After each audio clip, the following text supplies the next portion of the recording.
ایک بزم کے اندر علی علیہ السلام سے سوال ہوا، کون سے جانور بچے دیتے ہیں اور کون سے جانور انڈے دیتے ہیں؟ امام علی علیہ السلام نے جواب دیا کہ جن کے کان اندر ہیں وہ انڈے دیتے ہیں اور جن کے کان باہر ہیں وہ بچے دیتے ہیں۔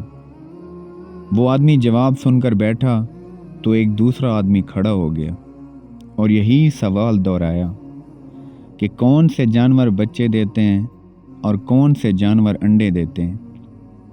اب سائل بدلا تو حضرت علی علیہ السلام نے بھی خیرات بدلی، چونکہ حضرت علی علیہ السلام کبھی بھی سائل کو پرانی خیرات نہیں دیتے، اس لیے حضرت علی علیہ السلام کا جواب بھی بدلا۔ حضرت علی علیہ السلام نے جواب دیا، سن، جو اپنے بچوں کو دودھ پلاتے ہیں وہ بچے دیتے ہیں اور جو اپنے بچوں کو غذا یعنی کہ دانہ کھلاتے ہیں وہ انڈے دیتے ہیں۔ دوسرا آدمی جواب سن کر بیٹھا تو ایک تیسرا آدمی کھڑا ہو گیا اور یہی سوال دہرایا کہ کون سے جانور بچے دیتے ہیں اور کون سے جانور انڈے دیتے ہیں۔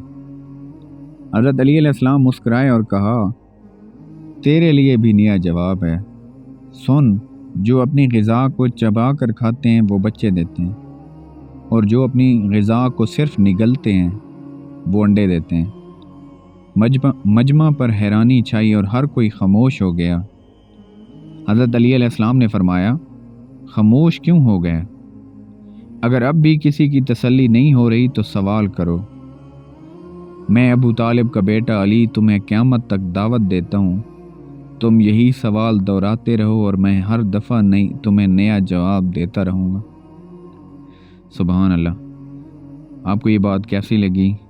اپنی رائے کومنٹس میں ضرور بتائیں۔ شکریہ۔